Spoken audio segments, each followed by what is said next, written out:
is we thank God for giving us good food. Where do you get your food? From a store? From an orchard or a field? God gave the Israelites some unusual food. When the Israelites had been traveling in the desert for several weeks, the food they had brought with them from Egypt was almost gone. There were no grocery stores in the desert. There were no fields or trees to get food from either. Instead of trusting God, the Israelites began complaining and grumbling. God knew that they were worried, and God knew that they were hungry too. He knew they needed healthy food to keep them strong. So God told Moses that he would send them bread from heaven that night. In the morning, thin, white flakes lay on the ground all over the camp. The Israelites had never seen anything like it. "What is it?" they said to one another. "It's the food the Lord has given you to eat," said Moses. "Taste and eat." This special food tasted like crackers and honey. The people called it manna, which means, "What is it?" Then Moses said, "Each morning you will find manna on the ground.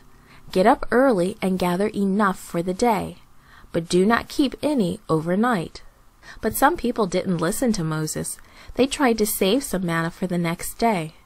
The next morning their manna was spoiled and it smelled really bad.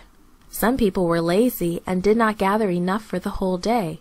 But the hot sun melted the manna, and those people went hungry until the next day. On Friday, Moses told the people to gather enough manna for 2 days, because God would not send manna on Sabbath. But some people didn't listen to Moses. On the other nights, the manna had spoiled, so they thought it would spoil on Friday night too.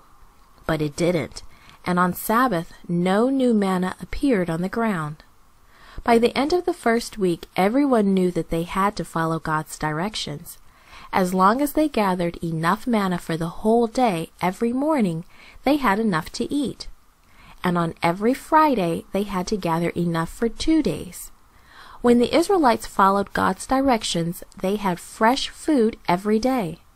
God took care of their needs, and God takes care of our needs too. God gives us our food today.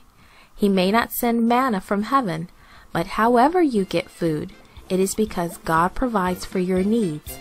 Let's praise God for our food.